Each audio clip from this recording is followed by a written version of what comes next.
time? Yeah, we have the note cards letting us know how much longer we have left.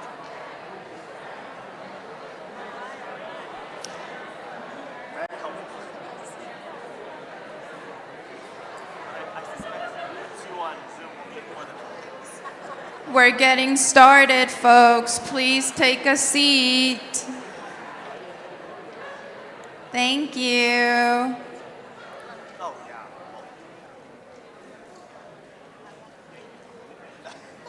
Please take a seat.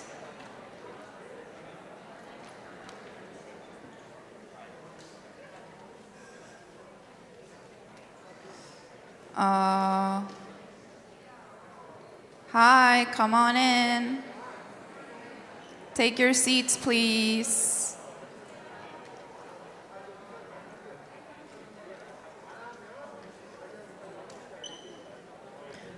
한국말 통역 필요하신 분들 다 준비됐나요? 아니요? 오케이.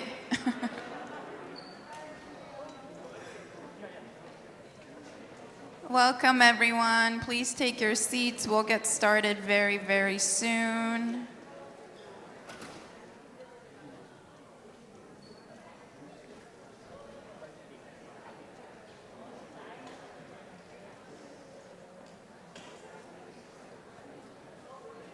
통역 준비됐으면 이렇게.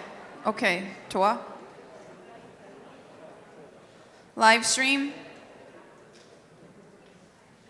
Good afternoon. Ooh, lighting. How's everyone feeling? Yay! Amazing. Thank you for being here. My name is Jamie, and I'm a member of Moderator, and I'm thrilled to welcome you to our first main plenary of the summit, Solidarity and Sovereignty, Anti-Imperialism in the Indo-Pacific.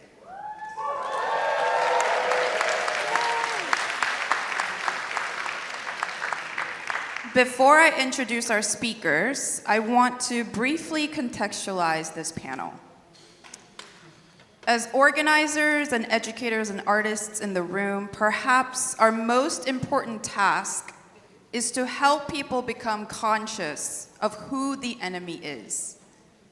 And once we have become conscious and aware of who's oppressing us, we must then study and understand the systems and the mechanisms that they have put in place to enforce that oppression. We must study and understand their strategies, their methods, and their movements. To be clear, our enemy today is US imperialism, and its attempts to extend its life cycle are unfolding in the Indo-Pacific. That term, Indo-Pacific, I want to be clear, is their term. They use it to refer to the area from the western border of India all the way to the Pacific coast of the US. Now, within that area are 65% of the world's oceans, 25% of the world's land, around 40 nations that are home to 60% of the world's population, including more than half of the world's youth, several of the world's largest militaries, and 2 of the 3 largest economies. Indo-Pacific as a term first emerged from a German theorist in the 1920s to describe the Nazi Party's objective of carving out a new super region under German and Japanese hegemony. But the first time a US political leader used that term in the post-Second World War period was in 2010 by then US Secretary of State Hillary Clinton in Hawaii, where she presented the Indo-Pacific as a geopolitical concept for a new, broader strategic alliance in Asia. The following year, in 2011, then President Barack Obama officially announced the pivot to Asia By 2017, then President Donald Trump formally proposed to build a free and open Indo-Pacific and even renamed the Pacific Command to the Indo-Pacific Command.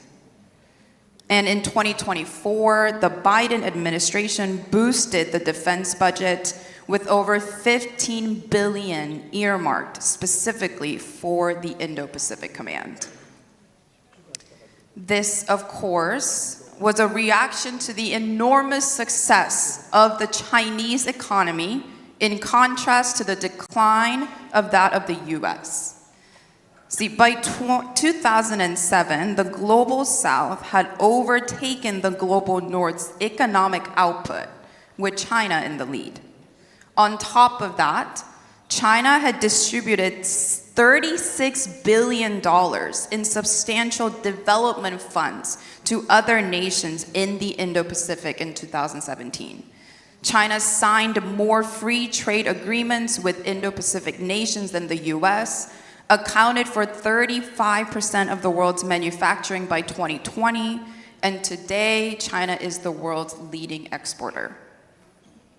So, in other words, China is increasingly becoming a source of collective economic development in this region that holds more than half of the world workforce and is the anchor for 2/3 of the world's economy. And that presents a grave threat to US imperialism. And they say it outright. They'll define China as America's largest geopolitical foe and the only competitor with economic, diplomatic, military, and technological power. So this pivot to Asia, this strategic shift towards the Indo-Pacific, means to interfere with China's development through tariffs and sanctions. It means to enhance the military encirclement of China by building defense pacts and security partnerships. It also means to coerce countries in the region to take sides between China and the US. It means to portray China as a threat to nations around it, as well as to the people of the world through mass propaganda, and ultimately start World War III. Countries like the Republic of Korea, the Philippines, India, and the state of Hawaii are indispensable to this Indo-Pacific strategy. The ROK is the only foothold in the region that the US has, as in it's the only place in that region where the US can field the land army, which is essential for being able to project their military force into that vast region. The ROK is also one of the 5 countries that the US has military alliances with in this region, the other being the Philippines. The ROK and the Philippines, though, can be more aptly described as an extension of the US military in that region, as they have combined over 70 US military bases, as well as US missile systems that can strike China. For India, the US resurrected the Quadrilateral Security Dialogue in 2017 in an attempt to bring her closer to the US, and even established a major defense partnership to give India license-free access to US military technologies. And Hawaii is where the Indo-Pacific Command is headquartered. Along with US colonies in the region like Guam, Hawaii was annexed by the US to secure key bases for its missiles and key routes for its warships. Which brings me to our speakers for today. We are joined by KJ No, virtually, a journalist, political analyst, and writer specializing in the geopolitics of the region. We also have Ella, who is the General Secretary of Bayan USA, an anti-imperialist, right? Yeah. Bayan USA is an anti-imperialist alliance of Filipino organizations across the US. We also have Kawena'ulaokala Kapahua, who's a member of an anti-imperialist Hawaiian independence party founded in 1893. We also have joining us virtually Vijay Prashad, a renowned Indian historian and journalist. And we have Sara, a longtime anti-war organizer with the United National Anti-War Coalition and Friends of Socialist China.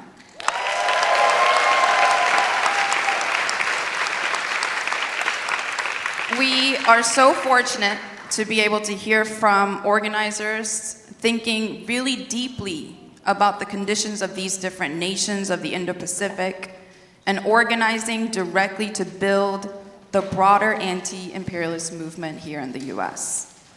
So let's hear from them, because that's what we are here for. KJ, can we start with you?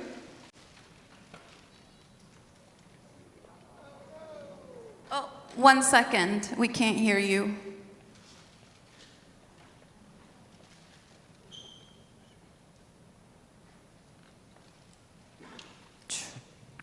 I want to thank Moderator and all the partner organizations for organizing this conference. It's, a tremendous amount of work, and it's a testament to their skill and dedication that we have such a great turnout and response today. So I want to invite everybody to give it up for Moderator and all the partner organizations.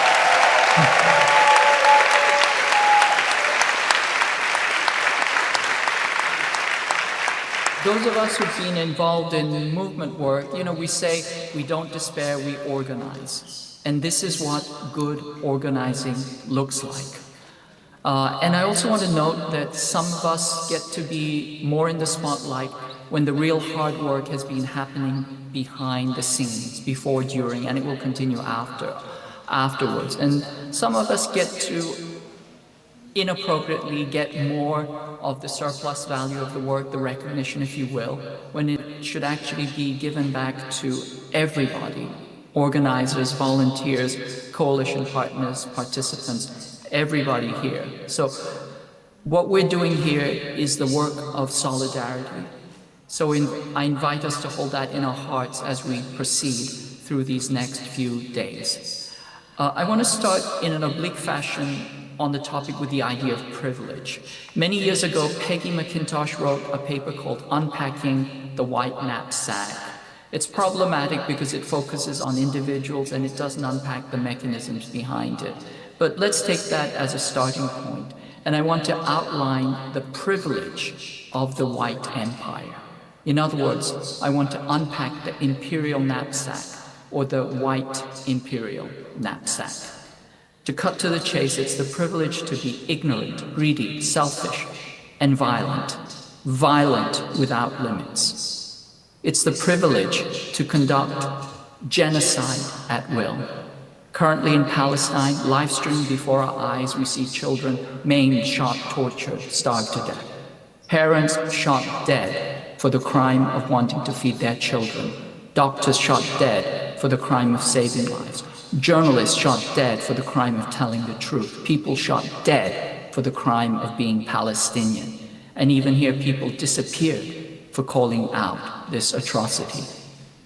This is how the empire works, not just in Palestine, but in Korea, Indonesia, Vietnam, all across Africa, all across Asia, all across the global south, and of course, all over the Americas. It's all built on genocide. And they are telling you it never happened and that it isn't happening right now.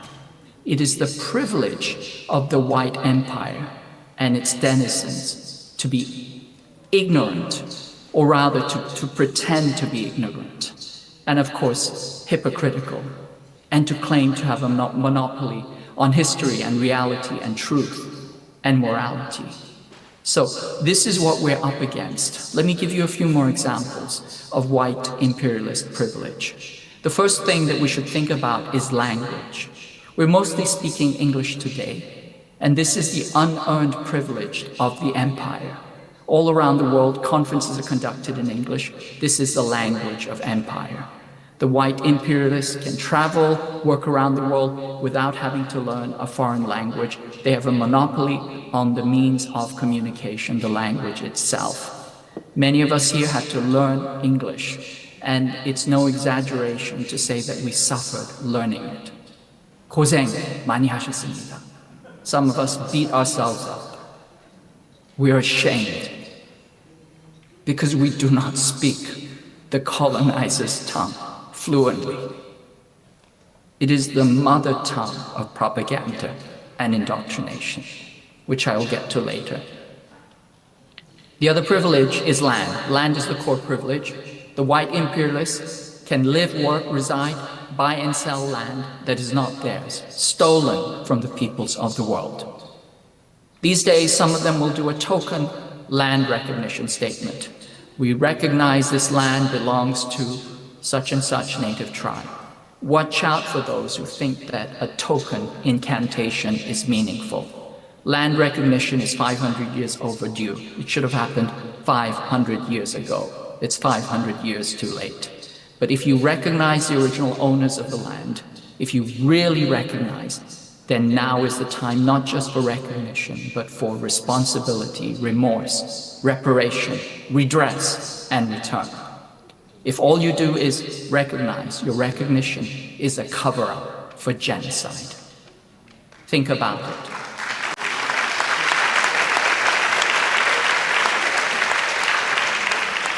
Let me talk about shopping. There's a strange privilege that imperialists have when they go shopping. They get to shoplift at will. I remember talking to a professional shoplifter once. He said, shoplifters get caught when they shoplift small items. You know, stick a steak into your pants, put on a shirt, and you will get caught. What he would do as a professional is he would move entire racks of clothing, entire pallets out of the store. And the management would think they were just moving inventory. That's how the imperialist steals. They shoplift entire countries and economies. And when they buy whatever they want, but they give nothing back in return except for funny printed paper. There's a term for this, it's called exorbitant privilege. It's the privilege of seigniorage, of being the global reserve currency. And of course, this gives the privilege to live in luxury far above one's level of productivity by expropriating value from the global south. About $2.5 trillion worth of unequal exchange a year. And on the rare occasion when the imperialist takes out a loan, he doesn't need to put his whole country down as collateral. That's the shopping privilege. And then there's privilege in the media, there's privilege of appropriation, the privilege to appropriate, enclose, commodify anything and everything, to take a culture, appropriate it, to steal experience, even the suffering of others, and to claim it as your own. Empire also claims safety. The empire demands absolute safety all the time. Like the cops who are afraid of their shadows and kill people of color for their safety. Like Israel, which is essentially the killer cop of the Middle East, a killer cop with genocidal impunity. This is the privilege of fragility, of cowardice, and unbridled violence. They also claim the standards, the universality of standards in law, ethics, politics, culture, and even beauty. All of this is hypocrisy. It's staggering hypocrisy. But imperialism is the privilege to be stupid, ignorant, selfish, greedy, lazy, and violent on a global world historical scale, and to be hypocritical about it. And it has always been genocidal. Let's look at the past for a moment. We can look at Korea before the Korean War, which was a genocide. It was Gaza with snow.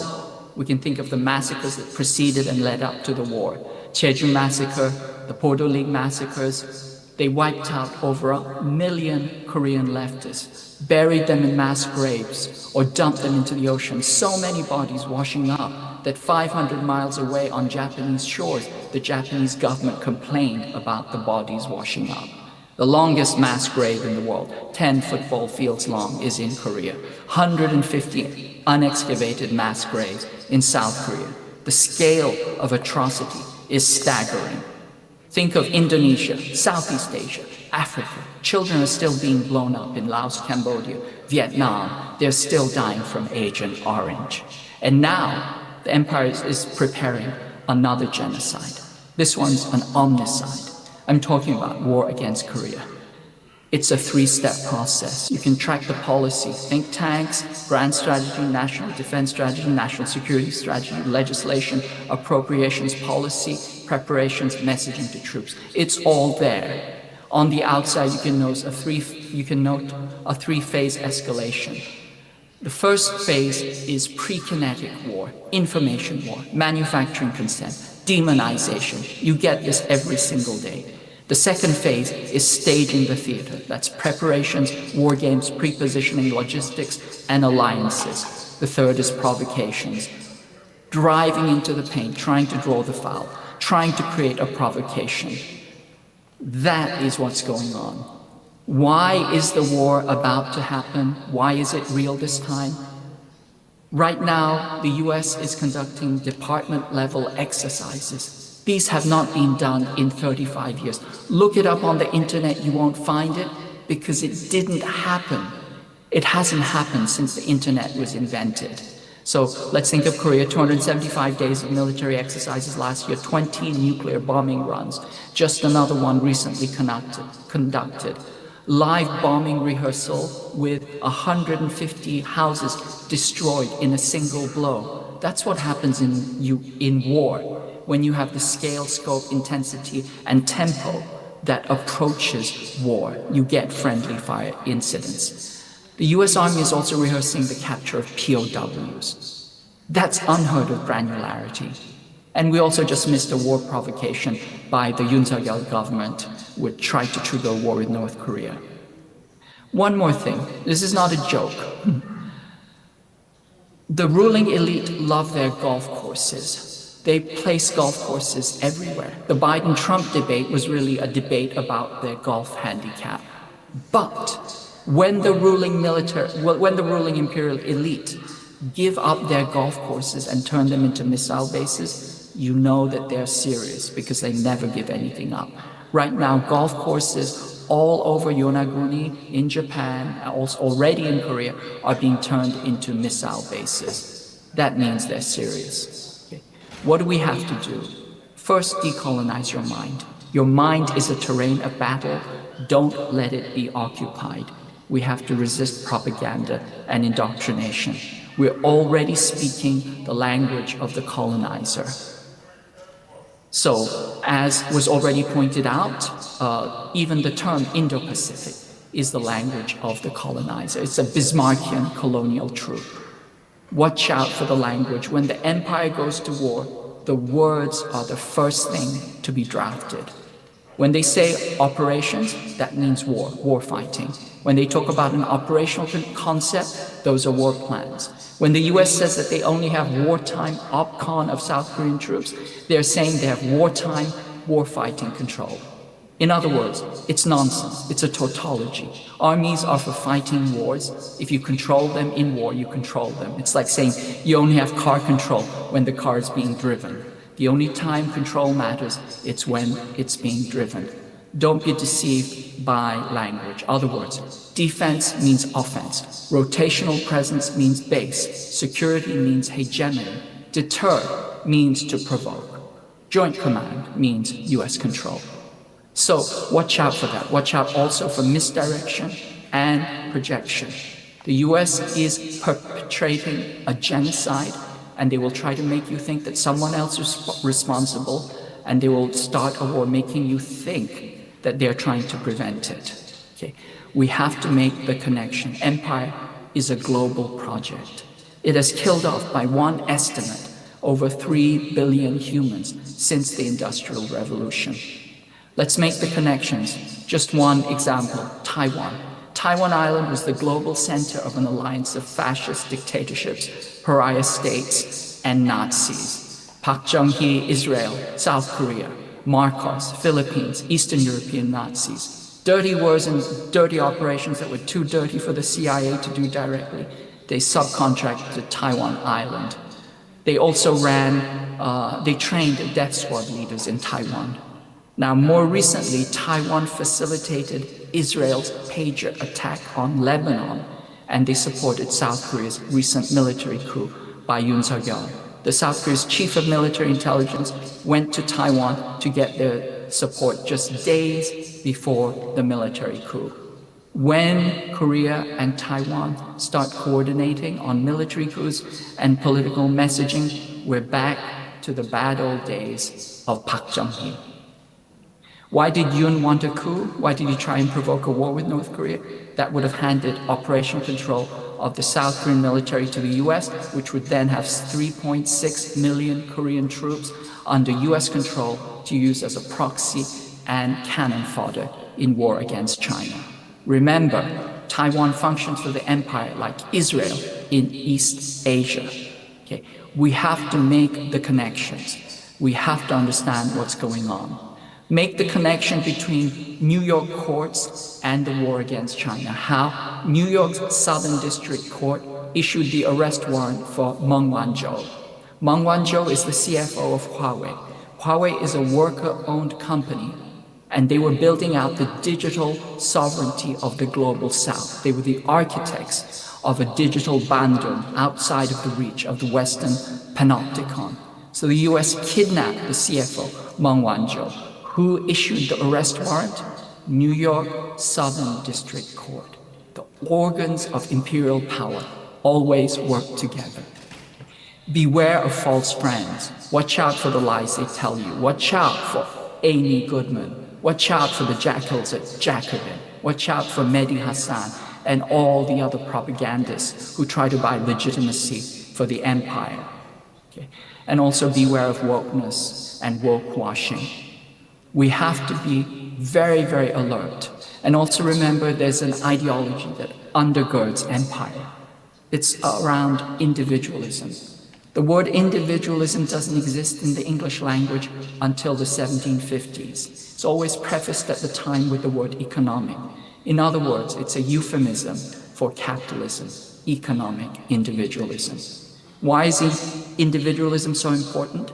It's the ideology of the predator. In a predator-prey relationship, the prey has to be individualized, separated, in order to be attacked and slaughtered. It's divide and conquer. That's why Margaret Thatcher said, there is no such thing as society.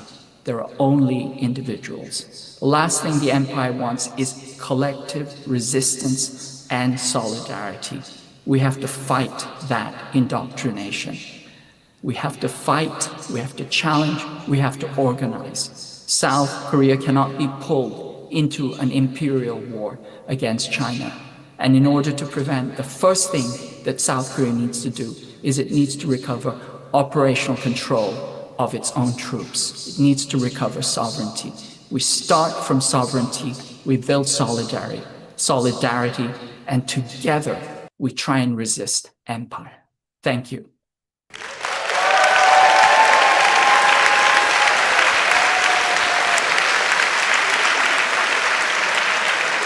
Thank you, KJ.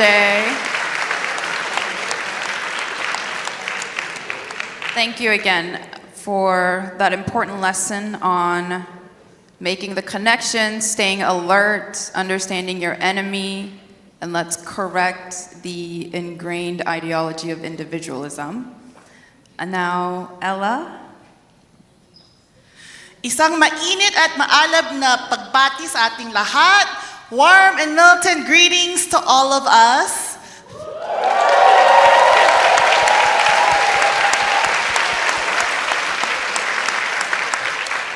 As Bayan USA, we're really grateful and honored to be here for this very important gathering organized by Nodotdol in the US Out of Korea campaign.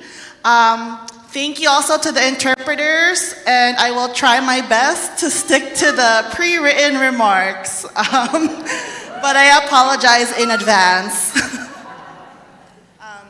My home country of the Philippines has been under the yoke of the United States for over 125 years.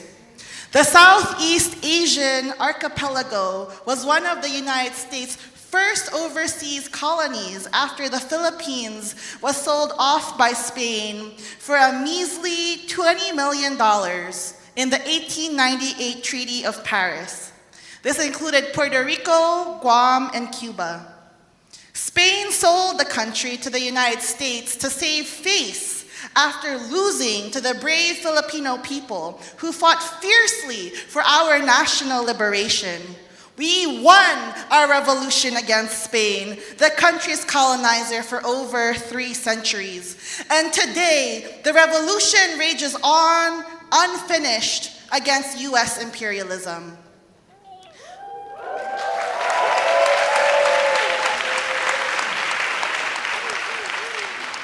Fast forward to the current day, the Philippines continues to be a key client state of the United States. It is a very crucial and geopolitically strategic outpost, aka a launching pad for war into the Asia-Pacific.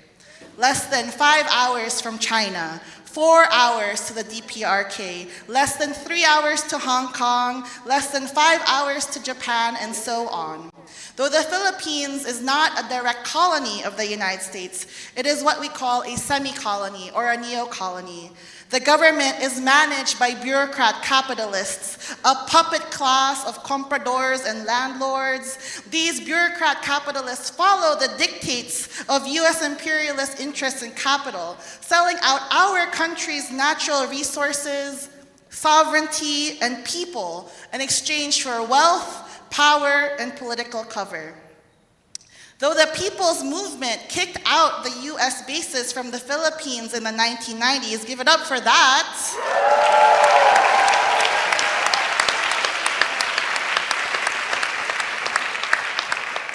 The US snuck its way back into the Philippines, and its presence continues to be justified by one-sided military agreements like the Visiting Forces Agreement and the Supplemental Enhanced Defense Cooperation Agreement, or EDCA. These agreements allow for US troops to, quote-unquote, rotate, as KJ already said, it means to base, right? For extended periods of time, and essentially allows for permanent US basing in Philippine military facilities. So under the current president, Bongbong Marcos Jr., the number of EDCA bases has actually increased from 5 to 9, not including the many unofficial EDCA bases throughout the country, which is upwards of 16. All of these military bases face China to assist the US in its brewing war with its competitor. The US justifies this presence through propaganda that it is helping the Philippines fend off China fend off China's incursion into our sovereignty. As Bayan, USA, we do recognize that China is indeed impeding on the sovereignty of the Philippines. But we must think, who is the primary imperialist power in the world today? Who is the primary oppressor of the Filipino people today? It is still the United States.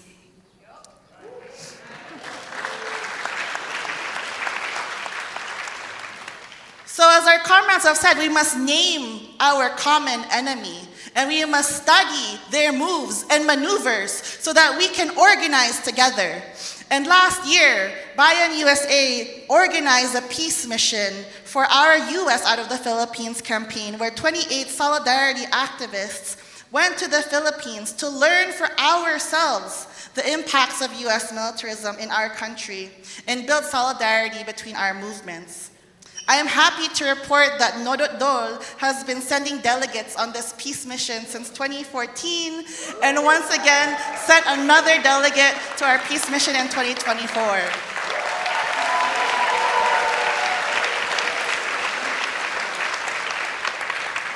On this peace mission, we learned the specifics of how the US military presence results in violations of sovereignty, territorial integrity, human rights violations, destruction of livelihood and environment. We learned firsthand the stories of peasants workers, fisher people, and urban poor communities that have been and continue to be affected adversely by US militarism. Just a few days ago, Bongbong Marcos Jr. met with his overlord, Donald Trump, Pete Hegseth, and Marco Rubio in DC. The outcome of that meeting towed the line that they always say, that economic cooperation in the Indo-Pacific is an issue of quote-unquote national security, and that deterrence against China will bring peace to the region. And just like the puppet you'd expect him to be, Marcos Jr. sold out our country and gave into Trump's tariff bullying, allowing for a 0% tariff for US imports, while the Philippines settled for 19%. And this was expertly negotiated down by 1%, so from 20% to 19%. What a tough negotiator, that Bongbong Marcos Jr. And he was in DC making the worst deal of the century, while the Philippines was sinking in flood. Mere days from his State of the Nation address, which is our equivalent of the State of the Union address. What is the State of the Nation of the Philippines? It is that of traitors and leeches who are selling out our country while our people suffer in crisis and in poverty. So when you talk to the Filipino people, when you see the conditions for yourself, you can easily see that militarism does not bring economic prosperity. Unlike the lies that is being sold to us by the US Marcos regime, everywhere we went on that peace mission, it was clear that US militarism was hand in hand with economic crisis. The joint military exercises between the US and the Philippines meant lost livelihood and danger for local communities. The US and Philippine military presence also spelled counterinsurgency and fascist repression against community efforts to organize for housing, ayuda or aid, land, and other just fights of the masses for what is theirs. Biden's US Indo-Pacific strategy, as already laid out in the context, was released in 2022 and is in essence continued by the Trump 2.0 administration. The Trump administration is putting pressure on its allies to increase defense spending and assume greater responsibilities to isolate China in order to protect and advance US economic interests. They are, 1, requiring allies such as Japan and South Korea to increase defense spending to 3.5% of the GDP. 2, enhancing quote-unquote military interoperability through frequent joint exercises and training. 3, deepening collaboration with the Philippines, South Korea, Japan, Australia, and India in weapons development, production, maintenance, and logistics to address the US's defense industrial shortfalls, particularly in naval, aerial, and missile capabilities. So what does that look like for us in the Philippines? It looks like our president selling us out until there is nothing left. We can see that in the building of an ammunitions factory in Subic Bay, which was where we kicked out the largest US naval base in the 90s. The housing of missile carriers that can blow up China from our coast. The expansion of semiconductors in our country for the development of weapons and economic competition with China. We are essentially being plundered and turned into what Trump himself calls an unsinkable aircraft carrier.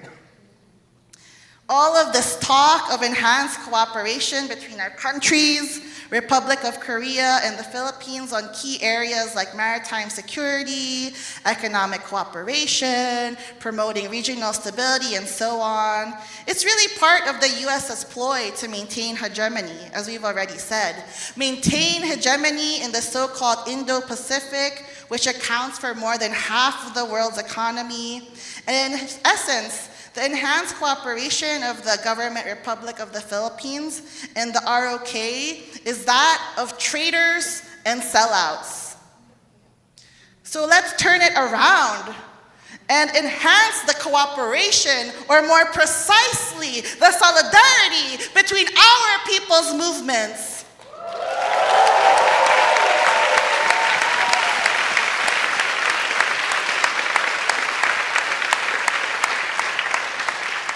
Because as the national democratic struggle of the Philippines, we are fighting for genuine democracy and national liberation. We see our struggle in the struggle of the Korean people, a struggle for justice and liberation from the claws of US imperialism. So we are proud to be here alongside all of you, united in our parallel campaigns and joint calls. US out of the Philippines, US out of Korea, US out of everywhere.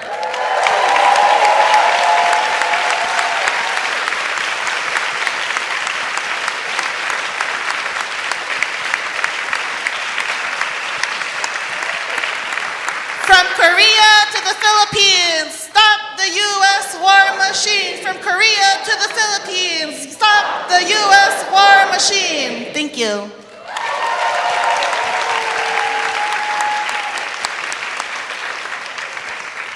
Thank you, Ella.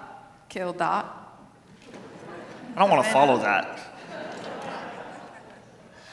Aloha kako. My name is Kawena'ulaokala Kapahua. I'm the political education chair for Hui Aloha Aina, an anti-imperialist Hawaiian independence party that was formed in 1893 to resist the occupation of our islands by the United States military.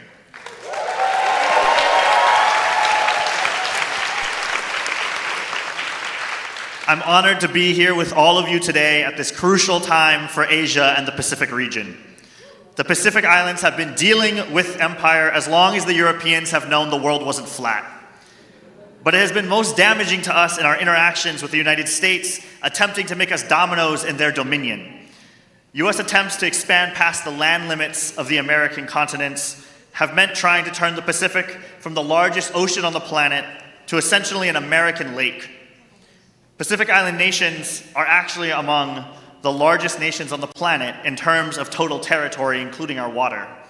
And in order to control the Pacific, the US empire has needed to secure our vast ocean territories that include the control of key routes through the Pacific for their warships and trade fleets. When the United States was first developing out its imperialist ambitions, their spies in Hawaii made the specific point of denoting that in order to expand their reach into Asia, they needed to seize Hawaiian land for use as a military outpost because of our geostrategic value. In fact, US President McKinley specifically justified the annexation of Hawaii as necessary if they were ever going to get their piece of China. And so as we enter a new phase of this American confrontation against China, it is critical for us to remember that this was always the end goal. Their plan has always been confrontation with Asia and China. They just didn't expect that it would be on the scale that it is now because of the rising of the people of Asia, from Korea to Indonesia to the Philippines to China itself.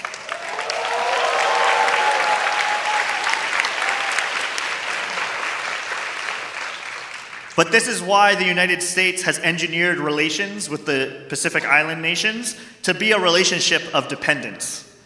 By enforcing our dependence on US goods for survival, our Pacific Island nations have been forced to trade our sovereignty for commodities, military control and access of our waters to the US military in order to get aid, food, money, and goods for our people that will never, ever be enough to counteract the centuries of damage that colonization has done to us and the continuing and ever-mounting damage that the climate catastrophe continues to enact upon our people every day. This is how the United States has been able to make the Pacific Island nations into imperial outposts. Take a look at the US military presence across the region, and you'll find the key infrastructure that makes it possible for the Americans to project their reach into Asia.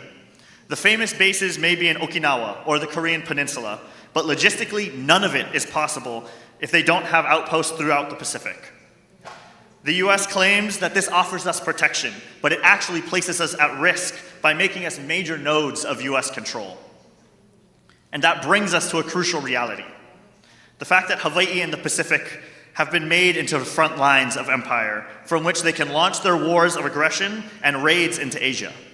Ever since the Spanish-American War, like Sister here mentioned, every US aggression into Asia has been launched through the Pacific. Whether it was Korea or Vietnam or every single war they've launched in the Middle East. Even the latest attacks against Iran saw the use of Pacific Island bases to stage, refuel, and arm the B-2 stealth bombers that carried out the attack. Even the US's failures come through our islands. Under Pacific occupation, or under American occupation, Hawaii has not just been an outpost of empire, but a retirement home for failed US dictators.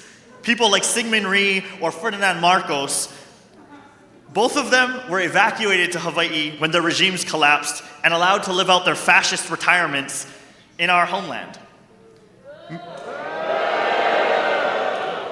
Meaning that now we suffer the dual involvement as both military launching pad and harboring international human rights criminals against our will. The Pacific is a front line in the fight against imperialism, though. Without our subjugation, every invasion plan or war in Asia becomes logistically impossible. As I said before, some of the largest bases may be in the Pacific, but without the Pacific Fleet's home base in Hawaii, the US occupation of Asia becomes a logistical nightmare. Without air bases in Guam, the long-range bombing raids become far more hazardous without friendly landing strips to retreat to. Without the Marshall Islands, the US loses vital missile bases in their arsenal. These are the pillars of US empire that they would rather keep hidden because they reveal how vulnerable their empire of cards is.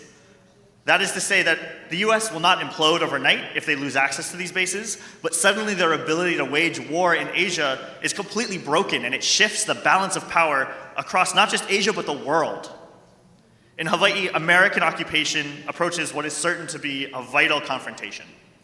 For the first time in its history of their occupation, the leases for the American military bases are coming up for renewal. The Americans have 65-year-long leases on over 40,000 acres of land for $1 ever.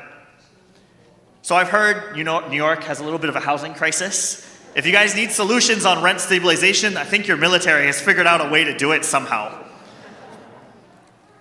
But these lands make up some of the most vital facilities in the entire region. They include the largest training facility in the entire Pacific called Pohakuloa, where they train the Hall of Fame of human rights abusers, everyone from the collaborator regime in the Philippines to Israel itself, which I didn't realize had a Pacific coast and somehow ends up with us, or the largest multi-domain missile facility on the entire planet, the Barking Sands Pacific Missile Range. These bases highlight the current reality for our anti-imperialist struggle, that war in Asia means preparation in the Pacific.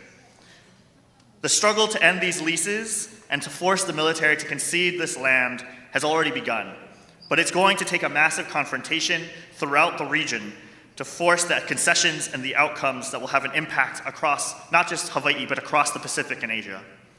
This exemplifies to us why the Hawaiian liberation movement sees the task of our liberation not merely as a commitment to our independence for our own people, but as a responsibility we hold to the world. There is a responsibility in our pursuit of independence, a responsibility to see our ancestors who suffered under colonialism avenged, our current living people freed, our children gifted with a free world for them to thrive in.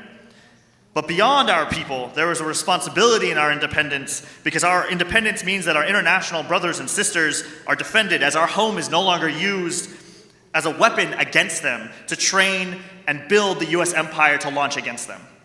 Instead, we become a... Thank you.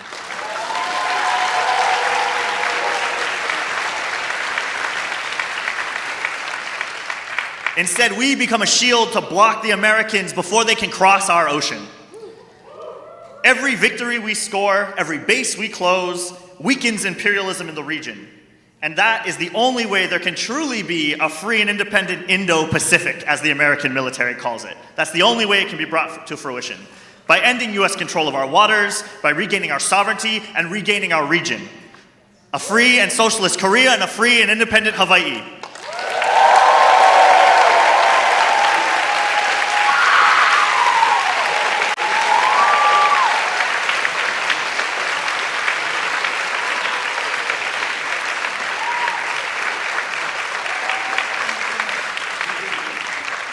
Thank you so much, Kavena.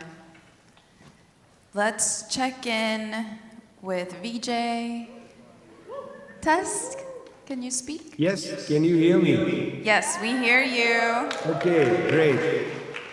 Well, you know, first I'm very grateful to be invited to be part of Norudol's People's Summit on Korea. I'm happy for several reasons, but I want to actually start my remarks from a visit I just made a few weeks ago to Buchenwald, which is a concentration camp in Germany. I'd never been to a concentration camp before. This was my first time.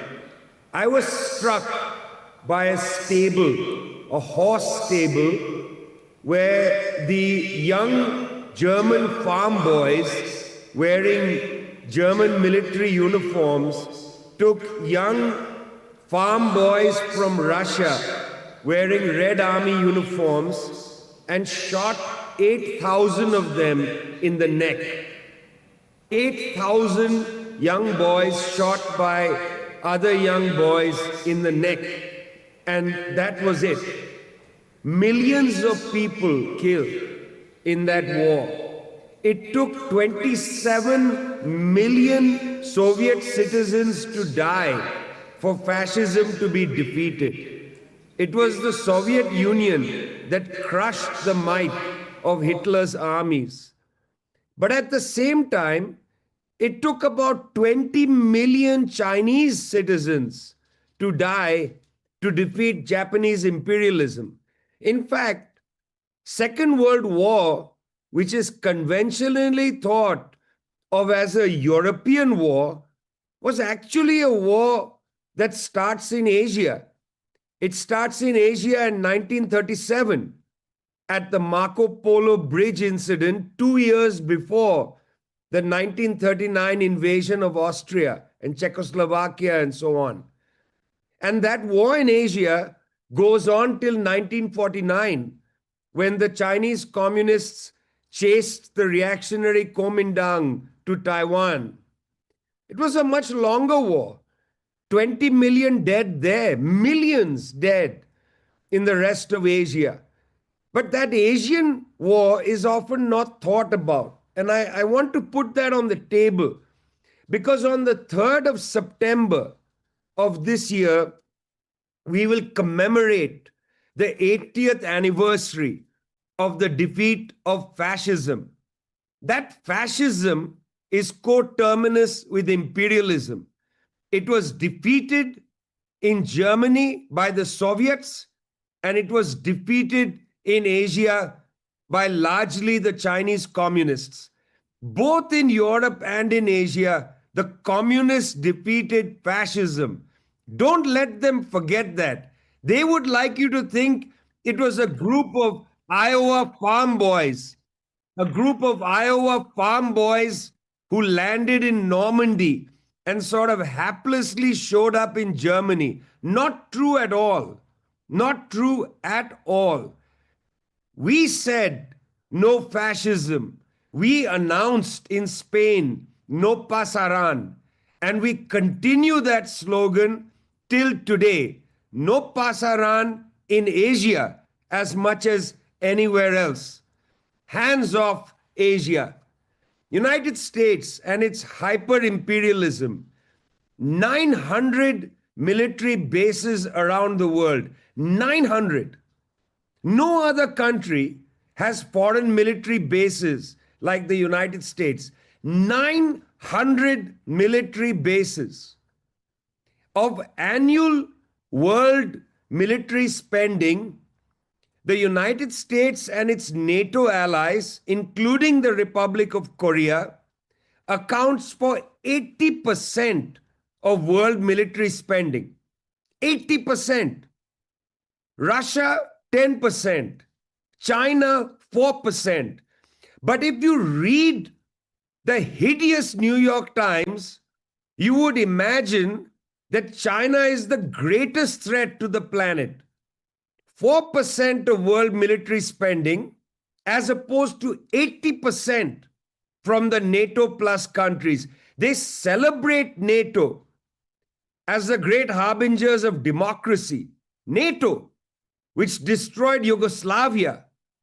NATO, which continued the destruction of Afghanistan.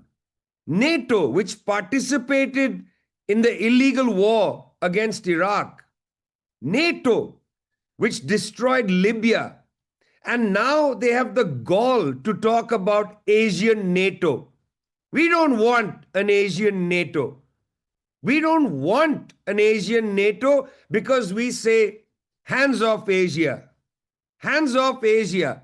No pasaran in every Asian language. No pasaran in every Asian language. Every Asian language.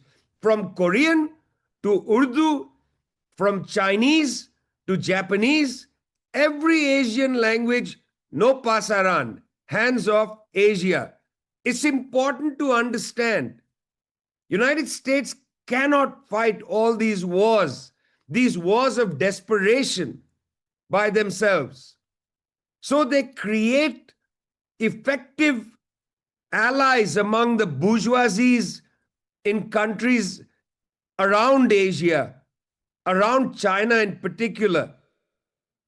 They make alliances with these bourgeoisies to effectively turn those countries into US military bases, into US armored facilities.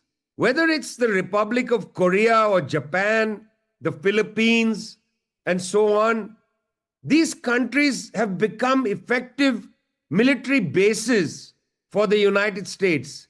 Well, I must say, all this talk of the Indo-Pacific, they seem to be having a little trouble recently with India. Just a little trouble. Because India was once part of the quadrilateral security dialogue. And then India decided that they really weren't that interested in pushing an agenda against China that would be provocative. So the United States created the Squad: Australia, Japan, United States, and the Philippines, because they felt Bong Bong was more pliant than Modi. And so for the moment, the Philippines substitutes for India.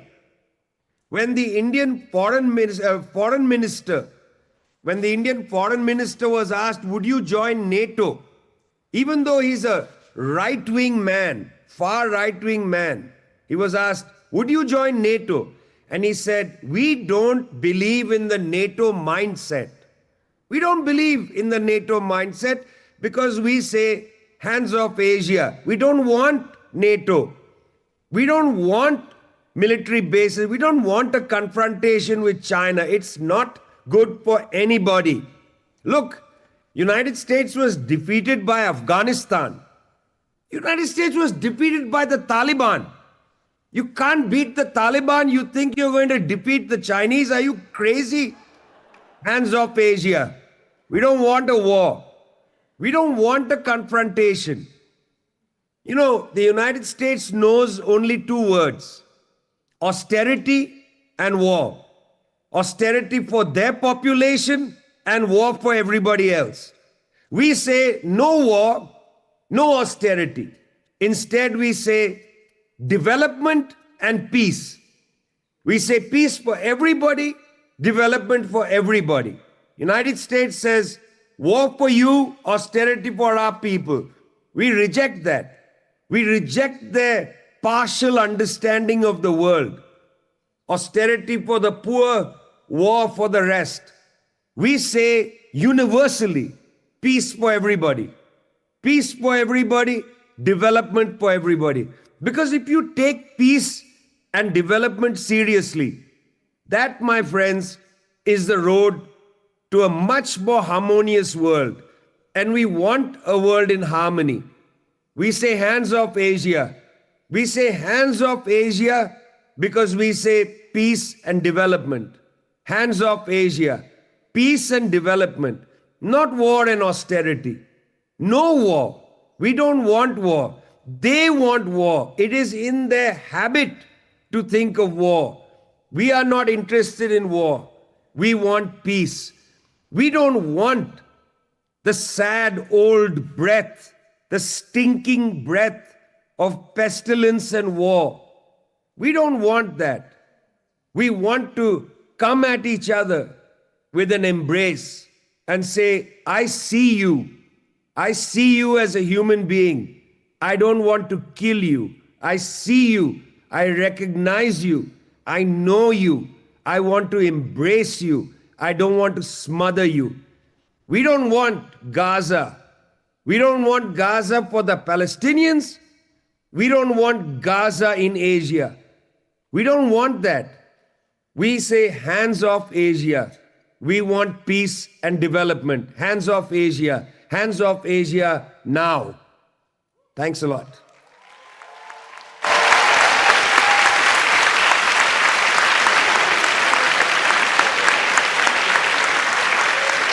Thank you so much, Vijay. Let's say hands off Asia one more time. Hands off Asia.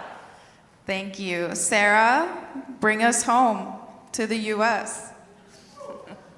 Well, hello, what an incredible panel, really. What to add?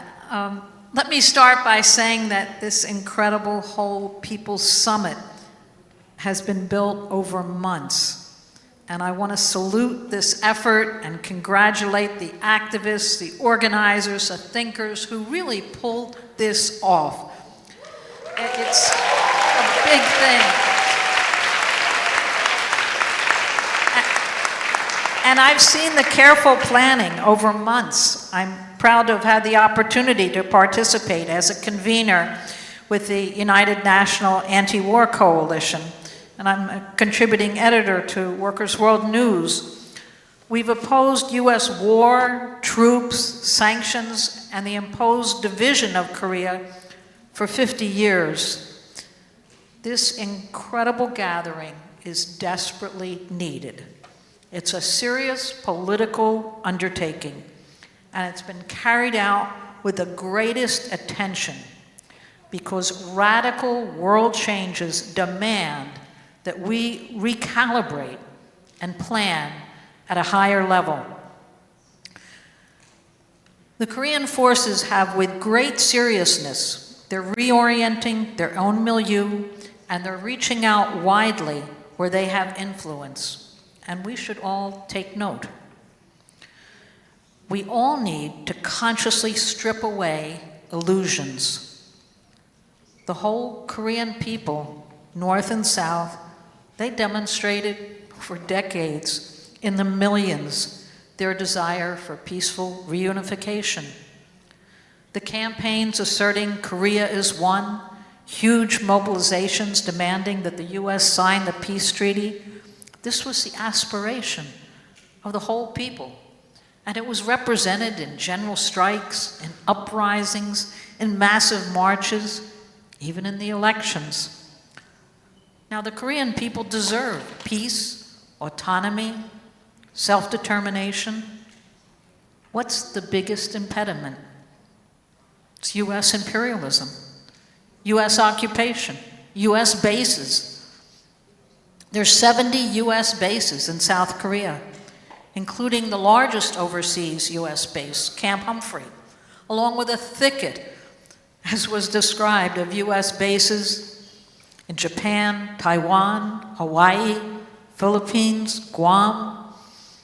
There's nuclear submarines, there's aircraft carriers, destroyers, drones, satellite reconnaissance, thousands of U.S. troops.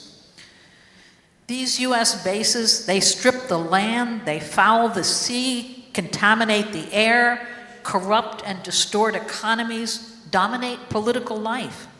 This is the roadblock, and it's a problem faced not only by the Korean people. So I really want to look at the global economic reality.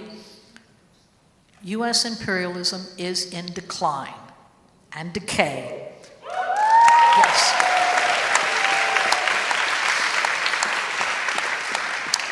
But it's not going down quietly.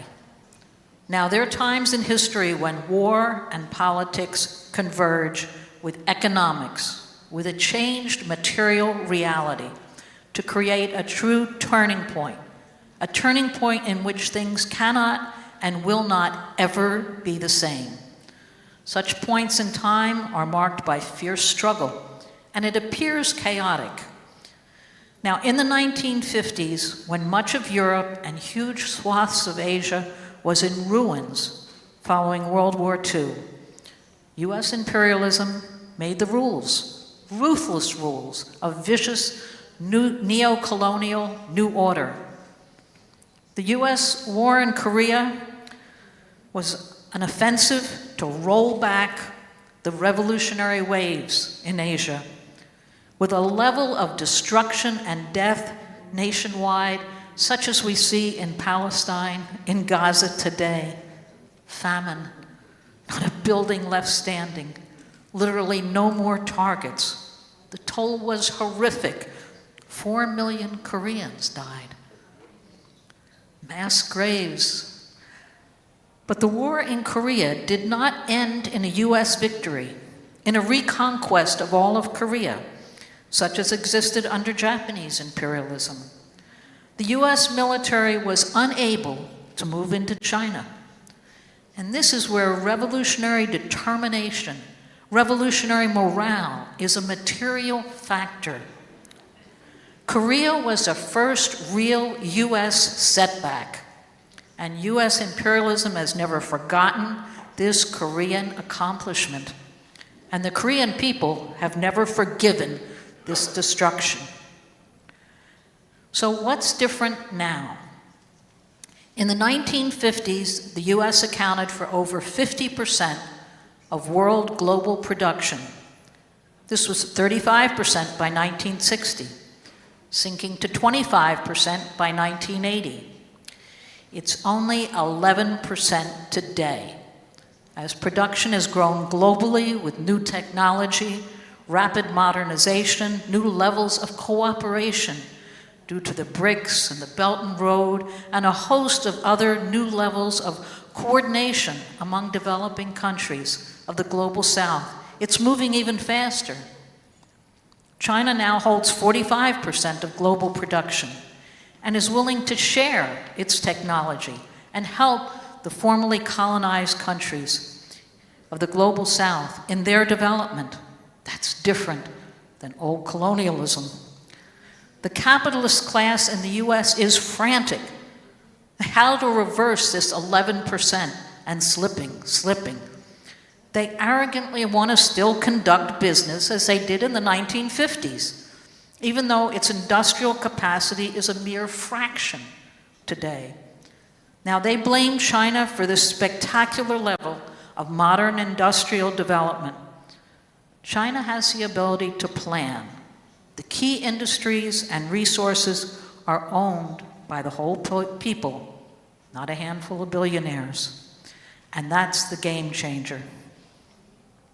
Hence the pivot to Asia, China being the global threat.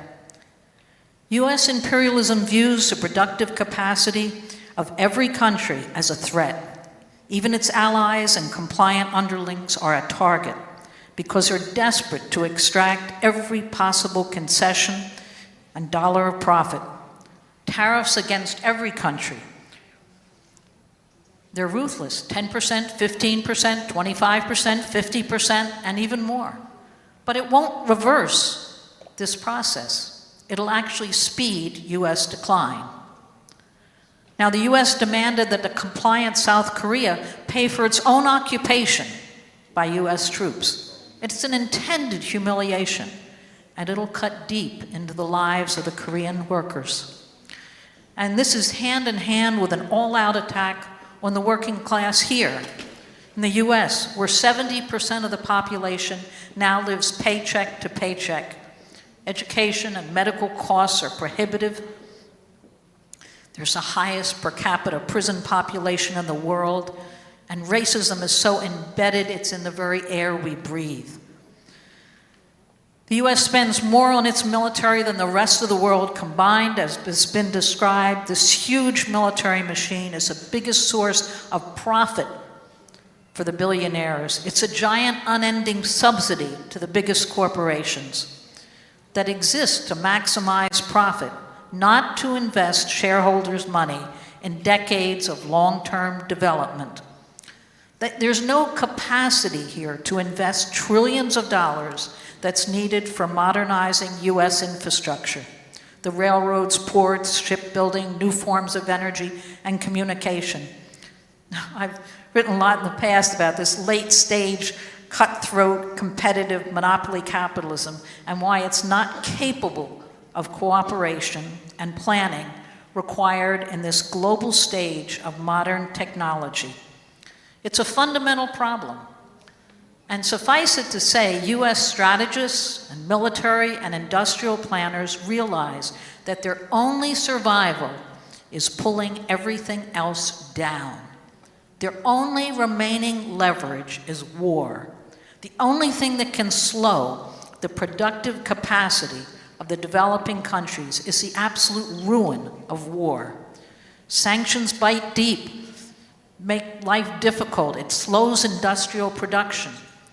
A recent study this month in The Lancet, a respected medical journal, estimates that sanctions, U.S. sanctions, cost 500,000 deaths a year, every year.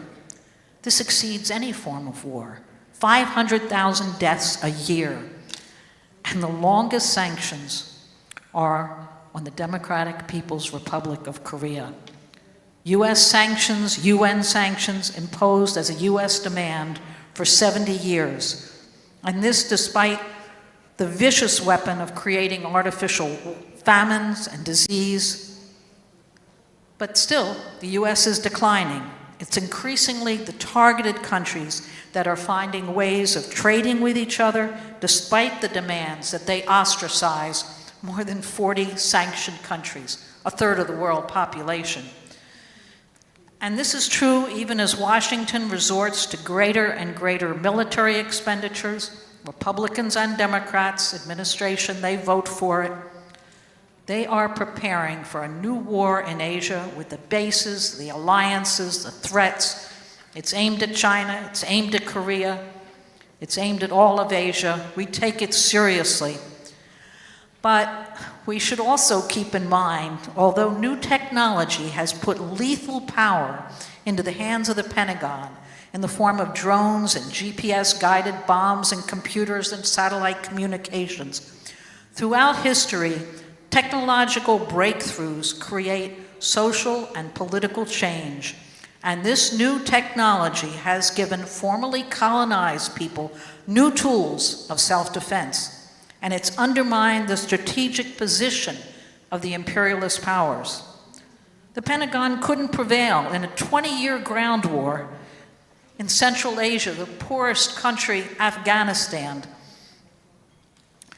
As was said, how can they expect to take on China? This month we see the latest setback, the most important U.S. proxy, Israel, despite billions of dollars, massive infusions of military equipment, and 22 months is unable to defeat the heroic Palestinian people who've built their weapons deep in tunnels out of repurposed Israeli missiles. It's incredible.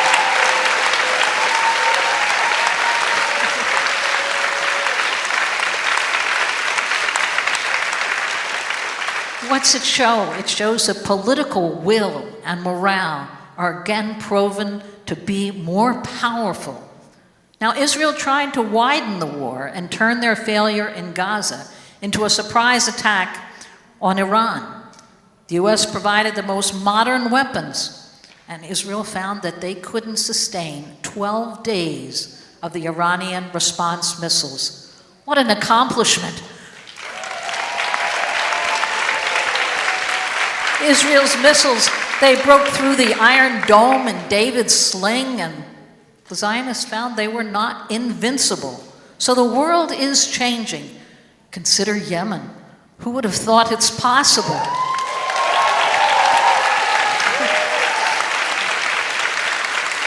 So, in closing, we should think through 7 decades, the Democratic People's Republic of Korea has held the line, has pursued socialist development and self-reliance. Our comrades who've traveled to the DPRK always describe the beautiful cities. Pyongyang rebuilt from total rubble, now with wide tree-lined boulevards, modern apartment buildings, metro system, a city full of parks and schools. This is really possible. It's happening. It is.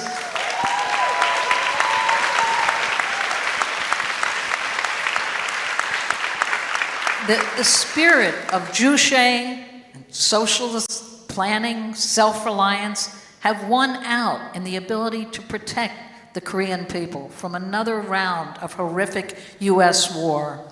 So in this global struggle, it's increasingly clear there's two class camps, one tiny class of multi-billionaires who want to control the planet and all its resources and create divisions and war, and welding a death machine, and it's up against a global working class that's growing in size, in skill, in consciousness of itself, and in its ability to collectively solve the problems ahead.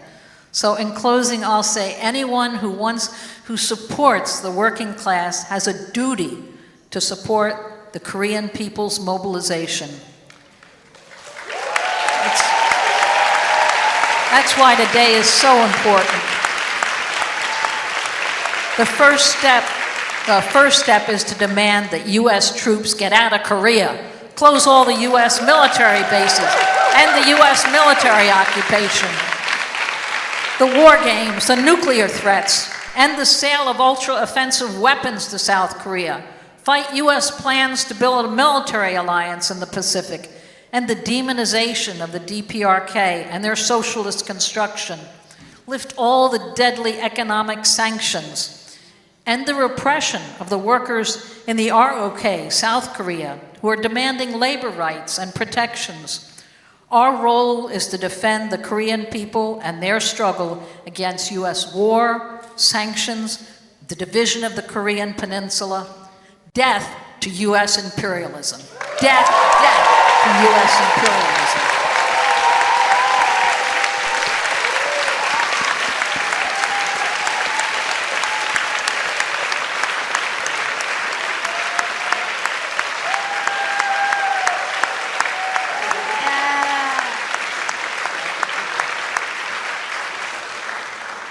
Let's give another round of applause for our speakers.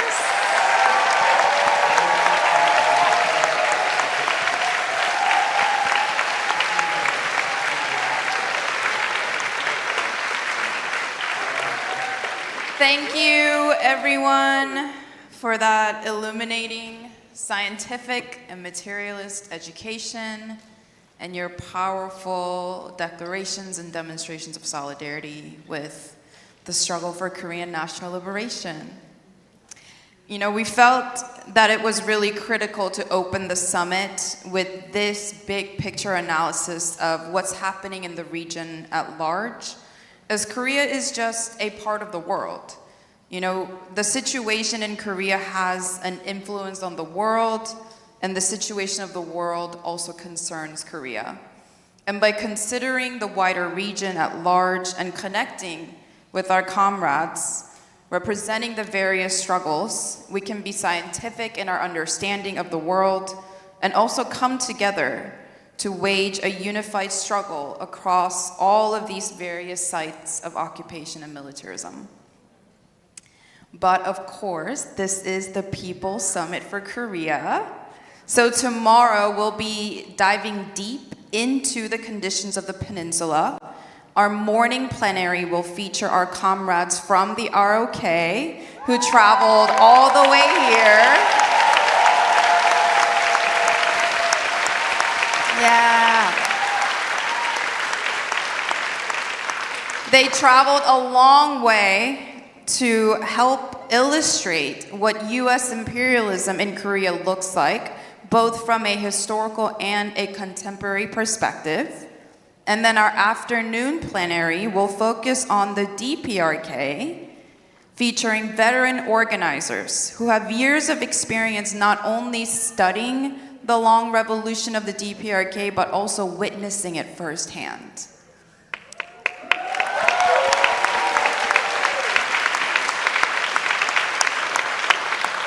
So make sure you arrive early tomorrow morning as we start at 9 a.m. Doors will open at 9 and our cultural performance will kick off at 9:45. So please arrive on time and please bring back your lanyard tomorrow, okay? This is really crucial for your entry, for our security.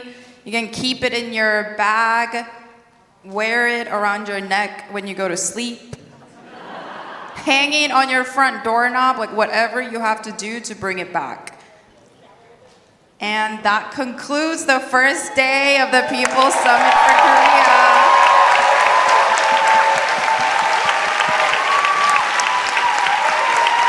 They're gone. Thank you, everyone. Get home safe.